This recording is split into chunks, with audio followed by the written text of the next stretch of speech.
বিগত অর্ধ শতকের বেশি সময় ধরে পাকিস্তানের, হিন্দুস্তানে এবং বাংলাদেশে খতমে নবুয়তের আন্দোলন করে আসছি।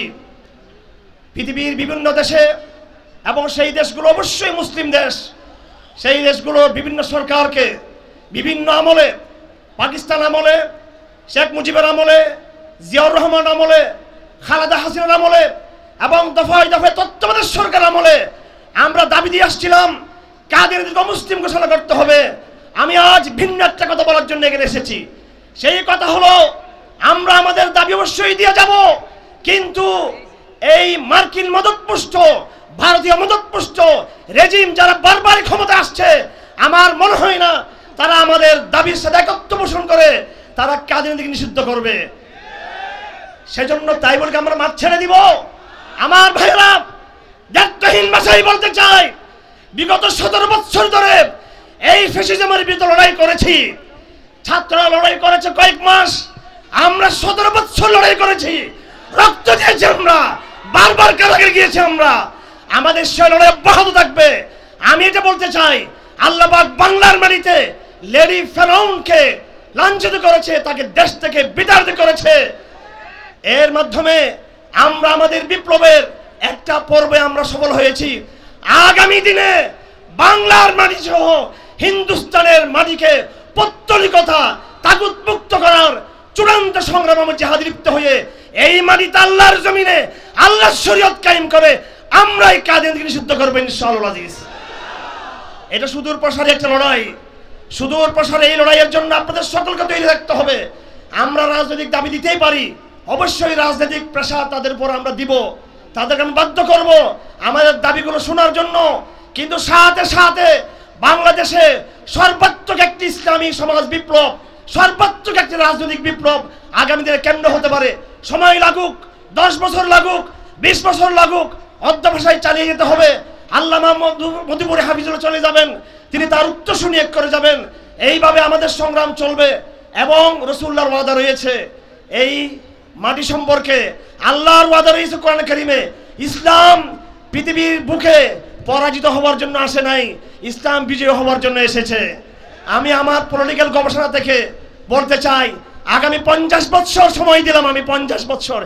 এই 50 বছর সময়ে শুধু বাংলাদেশ নয়, ভারতবর্ষ জুড়ে ইসলামের কালেমার পতাকা পথ পথ করে উঠতে আমরা দেখতে পাবো ইনশাআল্লাহ আজিজ। সেই সময় আর কাউকে দাবি দিতে হবে না কাদিয়ানীদেরকে নিষিদ্ধ করুন, সেই দাবি দিতে হবে না ইনশাআল্লাহ আজিজ। সেই বৃহত্তর সমাজ বিপ্লবের জন্য আপনাদের সকলকে তৈরি থাকতে হবে। আমার ভাইয়েরা, আমি আরেকটা কথা বলতে চাই, আমরা আকীদার দৃষ্টিকোণে, আকীদা এবং বিশ্বাসের জায়গা থেকে আমরা সবাই খতমে নবুয়তের কথা বলি, এটা সবাই বলছেন। কিন্তু 2013 সালে হেফাজত ইসলামের আমির আল্লামা শেখুল ইসলাম হযরত আহমদ শফী রহমতুল্লাহ আলাইহির জীবদ্দশায় 2013 সালে একটা ঘটনা ঘটে আমাদের সাথে। সেটা হলো আমেরিকান এমবেসির স্টেট ডিপার্টমেন্টের মিস্টার ডগলাস ম্যাকিক, তিনি একবার যোগাযোগ করলেন। তিনি বললেন যে আমি আমির হেফাজতের সাথে যোগাযোগ কথা বলবো। আমরা মনে করেছিলাম তিনি বাংলাদেশের কোনো গুরুত্বপূর্ণ রাজনৈতিক ইস্যু নিয়ে কথা বলবেন। এবং সেই সময়টা ছিল ফেব্রুয়ারি মাস, ছিল ফেব্রুয়ারি মাস, যখন শাহবাগ গণজাগরণ মঞ্চ তৈরি হয়েছিল। আমাদের ধারণা ছিল যে আমেরিকান এই প্রতিনিধি হয়তো আহমদ শফী রহমতুল্লাহ আলাইহির সাথে এই রাজনৈতিক কোনো ইস্যু নিয়ে কথা বলবেন।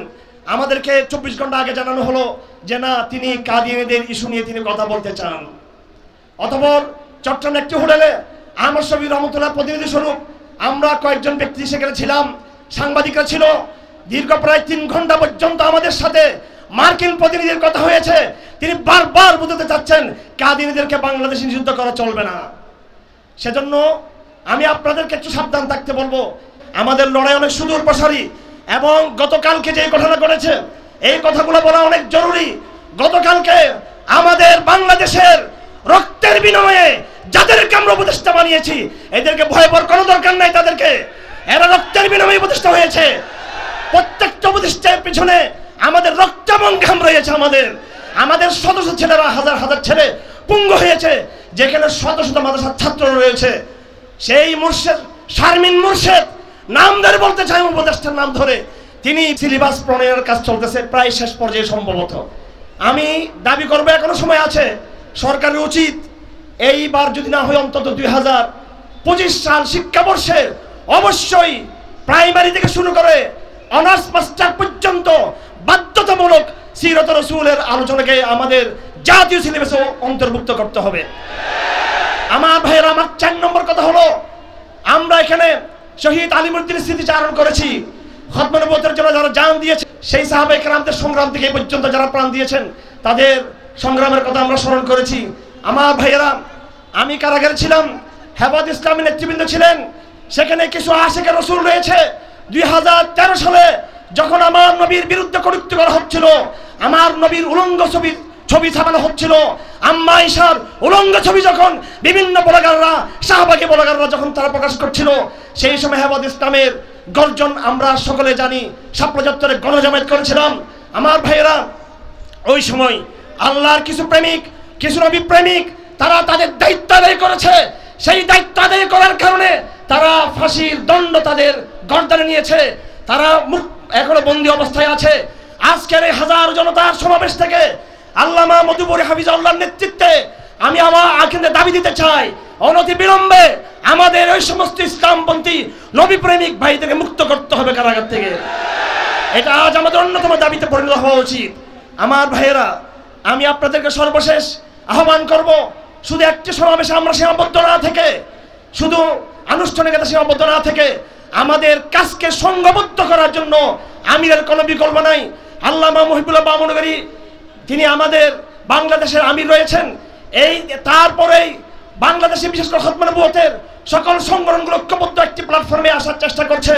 আমার আল্লামা মধুপুরী হাফিজাহুল্লাহ তাআলা, আমি আগেও মধুপুরী একটা মাহফিলে বলেছিলাম, এই অঞ্চলের একটা মাহফিলে বলেছিলাম, অন্তত এই পুরো অঞ্চলের সকল তৌহিদবাদী সংগঠন, সকল ইসলামী রাজনৈতিক দলগুলো এবং কওমি মাদ্রাসার লাখ লাখ ছাত্রদের পাশাপাশি স্কুল কলেজ বিশ্ববিদ্যালয়ের লাখ লাখ তরুণ সমাজকে বলবো, আপনারা সকলেই আমাদের সংগ্রাম শেষ না হওয়া পর্যন্ত, কাদেরীরা মুসলিম ঘোষণা না হওয়া পর্যন্ত এবং এদেশের সমাজ বিপ্লবকে একটি যৌক্তিক পর্যায়ে উত্তীর্ণ না করা পর্যন্ত আমরা রাসূলের সুন্নাহ অনুযায়ী সকলেই আল্লামা হযরত আব্দুল হামিদ মধুপুরী রহমতুল্লাহ আলাইহির নেতৃত্বকে আমরা মেনে নিব, তার সাথে জমাবদ্ধ হব, তার হাতে বায়াতবদ্ধ হব। যদি আমাদের আমির থাকে, শত্রু আমাদেরকে ভয় পাবে, আর যদি আমির না থাকে, দলদলে বিভক্ত থাকি, হাজারো সমাবেশ করি, সেটা কিন্তু তারা পাত্তা দিবে না। মধুপুরী হাফিজাহুল্লাহ বলবেন খামোশ, তখন জাতীয় আন্তর্জাতিক তাগুতরা খামোশ হতে বাধ্য হয়ে যাবে। এজন্য আমাদের উচিত আমাদের নেতৃত্বকে শক্তিশালী করা। আমি কথা দিচ্ছি, আমাদের সংগ্রাম শেষ না হওয়া পর্যন্ত, যতদিন হযরত জীবিত থাকবেন, আমি এই অঞ্চলে হযরতের হাতে আমার প্রতিশ্রুতি বায়াত ঘোষণা দিলাম এবং তার নেতৃত্বে আজীবন কাজ করে যাওয়ার এই সংগ্রামের কথা আমি ব্যক্তিগতভাবে আমার পক্ষ থেকে আমি ঘোষণা করলাম। আমি আপনাদেরকে আহ্বান করব যে আপনারা সকলে হযরতের সাথে আপনার কাতারবদ্ধ হন, কাফেলাবদ্ধ হন এবং এই সংগ্রামকে একটি যৌক্তিক পর্যায়ে উত্তীর্ণ না হওয়া পর্যন্ত হযরতের নেতৃত্বকে আপনার সামনে রেখে আমরণ সংগ্রাম আপনারা চালিয়ে যান। ওয়াখিরু দাওয়ানা রাব্বিল আলামিন ওয়া মা আলাইনা ইল্লাল বালাগ ওয়া সাল্লাল্লাহু তাআলা আলা খাইরি খালকি মুহাম্মদ ওয়া আলিহি ওয়া সাহবিহি আজমাইন। আসসালামু আলাইকুম ওয়া রাহমাতুল্লাহি ওয়া বারাকাতুহু। কাদিয়ানীদেরকে অমুসলিম ঘোষণা করতে হবে। মাশাআল্লাহ, সম্মেলনের এই পর্যায়ে আমাদের মাঝে উপস্থিত হয়েছেন মজলুম আলেমে দ্বীন হযরতুল আল্লাম মাওলানা মুফতি সাখাওয়াত হোসেন রাজি এই পর্যায়ে আপনাদের সামনে গুরুত্বপূর্ণ বক্তব্য পেশ করবেন খতমে নবুয়ত সংরক্ষণ কমিটি বাংলাদেশের সম্মানিত নায়েবে আমির হযরত মাওলানা আতাউল্লাহ বুখারী পীর সাহেব পাঙ্গাসিয়া।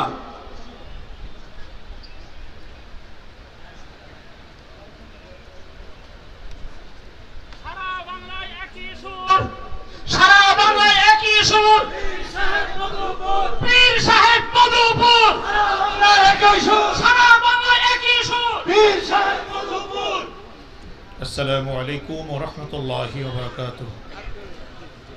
খতমে নবুয়ত সংরক্ষণ কমিটি কর্তৃক আয়োজিত আজকের এই মহাসম্মেলনের সম্মানিত সভাপতি, আমাদের সকলের রাহবার মধুপুরের হযরত পীর সাহেব হুজুর, আজকে ওলামায়ে হযরত, জাতীয় নেতৃবৃন্দ, মাদ্রাসা আসাতিজায়ে কেরাম, সকল ধরনের স্তরের মুসলমান ভাইয়েরা, মাদ্রাসার ছাত্রবৃন্দ, সকলের কাছে আমার সংক্ষিপ্ত আবেদন, ভূমিকা না দিয়ে আমি একটা কথা বলতে চাই। আল্লাহ রাব্বুল আলামিন কোরআনুল কারীমে ইরশাদ করেছেন, বিসমিল্লাহির রহমানির রহিম, লা তাহিনু ওয়া লা তাহজানু ওয়া আনতুমুল আ'লাউনা ইন কুনতুম মুমিনিন।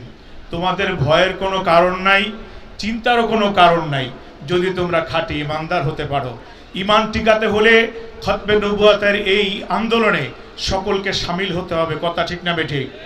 এবং সকলের কাছে আমাদের আবেদন, আমরা আজকে শুনে অত্যন্ত আনন্দিত এবং আল্লাহর কাছে আমরা আহ্বান করে দোয়া করি যে সকল খতমে নবুয়তের যতগুলো কমিটি বাংলাদেশে আছে সকলে একত্রিত হয়ে তারা যদি একটা রকমের সিদ্ধান্ত গ্রহণ করে, সেই সিদ্ধান্তের সাথে আমরা আন্দোলনে থাকতে রাজি আছি না নাই? তার সাথে আমরা চাই মধুপুরী পীর সাহেব হুজুরের নেতৃত্বে সারা বাংলাদেশে আমরা যেন তাদের এই আন্দোলনে অংশগ্রহণ করে। প্রধান উপদেষ্টার কাছে আমাদের আবেদন থাকবে, আপনি যত কিছু সংবিধান করেন, এই মুসলমানদের সবচেয়ে বৃহত্তম সংবিধান এই খতমে নবুয়তকে আপনি কবুল করে নিয়ে কাদিয়ানীদেরকে অমুসলিম ঘোষণা করে বাংলাদেশে তারা বসবাস করুক। যেভাবে হিন্দুরা বসবাস করে, যেভাবে বৌদ্ধরা বসবাস করে, সেভাবে কাদিয়ানরা বসবাস করুক, কিন্তু আপনি ঘোষণা করে দেন যে কাদিয়ানীরা অমুসলিম। আমাদের আন্দোলনকারী যে সমস্ত ওলামা হযরত দেখা করবেন, তাদের এই আন্দোলনকে মেনে নিয়ে, তাদের এই দাবিকে মেনে নিয়ে আমাদের দেশে আমরা যেন আমাদের ইমানকে সংরক্ষণ করে চলতে পারি। মধুপুরী পীর সাহেব হুজুরের নেতৃত্বে আমরা সেই আন্দোলনে অংশগ্রহণ করতে চাই। আল্লাহ রাব্বুল আলামিন আমাদের সকলকে তৌফিক দেন। সকলে বলে আমিন। আসসালামু আলাইকুম ওয়া রাহমাতুল্লাহ। সম্মেলনের এই পর্যায়ে আপনাদের সামনে গুরুত্বপূর্ণ বক্তব্য পেশ করবেন খতমে নবুয়ত সংরক্ষণ কমিটি বাংলাদেশের গাজীপুর জেলা প্রতিনিধি, জেলা সভাপতি হযরত মাওলানা মুফতি লেহাজ উদ্দিন। হযরত মাওলানা মুফতি লেহাজ